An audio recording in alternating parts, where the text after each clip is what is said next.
My mom is like the overseer, right? Everything goes through her. A good overseer too. The best, because it's like there's nobody more trustworthy than my mom. She is over everything that has to do with Jason Tatum. It's not efficient for 7 different people to be trying to get in contact with Jason. So that all goes through me, and then I call him. I mean, I see him every day. He spends most of the time in my house, so then I let him know, look, I need 45 minutes, and he has to come in, and then I just knock everything out. And the pros and cons of that are what? The cons are, sometimes when I go take trips with my friends, and it's only probably once, maybe twice a year, but we'll go out LA, Vegas, or Miami, and she'll call me in the morning. She'll be like, "Who is Mr. Jones?" She's like, "Why did you give him $12,000?" I'm like, "Mom, we had a good time last night." She's like, "I'm just making sure this was you, and somebody didn't take your card." Jason likes nice things. He likes nice watches. Technically, I can't say no, right? But I'm the one that processes all the wires and gets receipts and then insures everything and stuff like that. So he's always coming. I can tell on his face when he walks in my office that there's about to be a wire. Oh, really? It's just this expression on his face, and I know exactly what it means that I need to send someone some money. He's already picked something out. And when he tells me sometime the price, I'm like, "What does this watch do?" And he's like, "But it's not the Celtic money." It's a beautiful thing that when you can have people around you that's trustworthy, when you see so many athletes going broke on a regular basis. And I always love to see dudes getting money, especially with Jason Tatum recently getting this $314 million contract extension. I think it's like for 5 years, and he's only like 26 years old or something like that. And they say that he might be the first player in the NBA at some point to eventually make over $1 billion throughout his career, which, he had 100 million, I think it was like 160, something like that, million plus a contract extension before, and now he just did the renewal. And then the Celtics obviously is reselling or the main owners of the Celtics are selling the team. But, it's so refreshing to hear that a player is protecting their resources and ensuring that they're taking care of themselves and is not going to go broke and is being held accountable, which even with a person that makes the type of money that's what he making, you have somebody to protect you from yourself. And more importantly, you're disciplined enough to make sure that you're using the same lessons as somebody like a Shaq. I've seen Shaquille O'Neal in previous interviews say that he would stack his NBA money and he would just focus on that and invest in it and stacking it. And he would only live off of his endorsement money, right? Which is very humbling when you talk about a person that before you 31 years old, you've made over $500 million, which obviously we know that the tax money and all of that stuff, but his NBA money is preserved and he making significantly less with his off-court endorsements and stuff like that, which also forces you to stay really focused. But then it also puts it in perspective. Not only are you not going to go broke, but how much money do you really need in order to do what you want to do and still live, and while at the same time making sure that you ensure your legacy and that your family is taken care of for the rest of your life. It's so refreshing to see that, in a culture where we have so much stunting and where people are so focused on impressing other people, that it's other people that are smart enough or still come from less than ideal circumstances to where they learn the lessons from people that happened before them to where they won't be struggling at any point in their life. They'll never be struggling, or they'll never be focused on a struggle, because they're so focused on and they so dedicated to, and they set up the foundation around them to ensure that they're not going to be out here dusty when it's all said and done. It is really refreshing. And that's his little running joke. So we had a deal before I got drafted that I couldn't spend the money I make from the Celtics, that we had to live off endorsements. And her and my accountant agreed. They didn't know that I would make, as much as I did off the court. So in my mind, I gotta spend that money. All that money, it gotta go. I gotta enjoy it. At first it was, we would have certain talks, but it's in moderation now. I'm always going to be his mom, but he's still a grown man, and my job is to give him as much information as possible so he can make informed decisions. But I also tell him all the time, like, if you make a decision and it turns out not to be, the best one, or things don't turn out the way we'll figure that out too. I'll help you clean it up, and we're gonna hold our head high. We're gonna learn whatever lesson needs to be learned, and we're gonna move on to the next thing. And it don't even necessarily have to be a mother, but in his instance, it was a person that was with him from the beginning.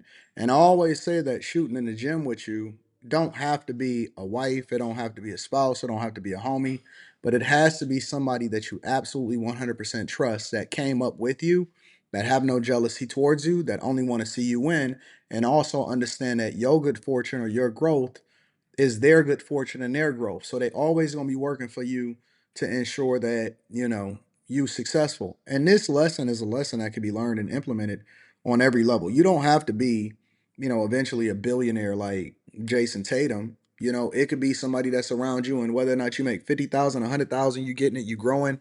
Eventually you're going to grow, especially as a man, if you're very, very intentional, you taking care of business.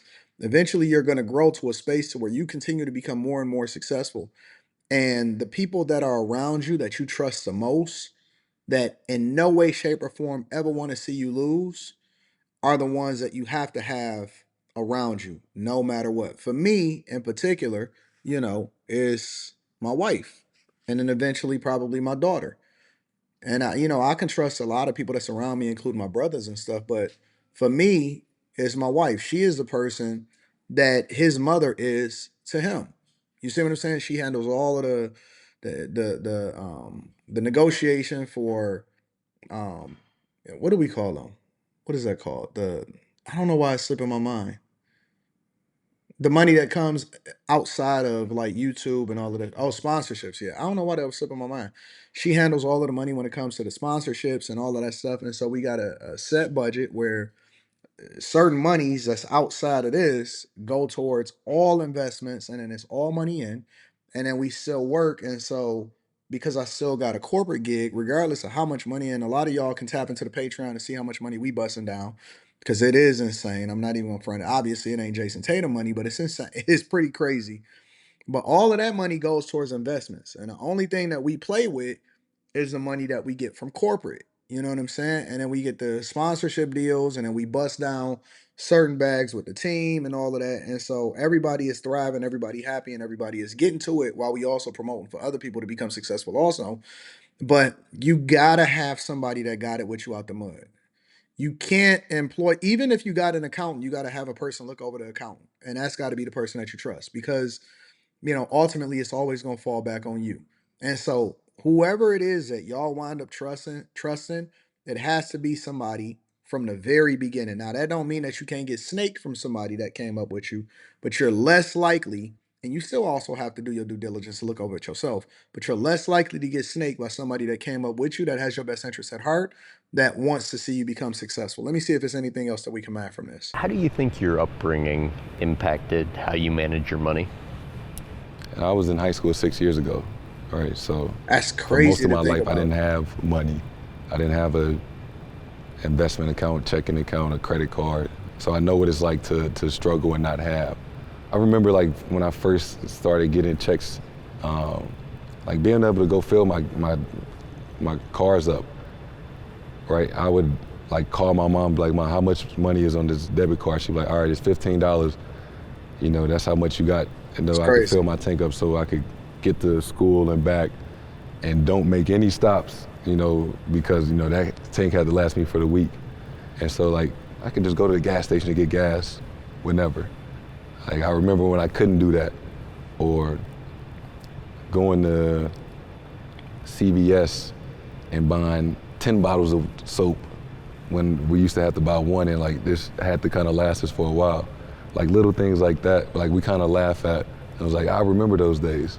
I think we just have a different level of appreciation, and in some ways it hindered, because there's things that are very new to us now, even from like investing or, different levels of assets, and never had that. I've never even had an extra $100 a month to put away in investments or savings. So in some ways we had to learn a lot. But I think for the most part, just we're not that far removed from living check to checks. And he knows what he never wants to go back to, so. Your dad, tell about. I wish more of this was promoted, and that this was the type of stuff to go viral.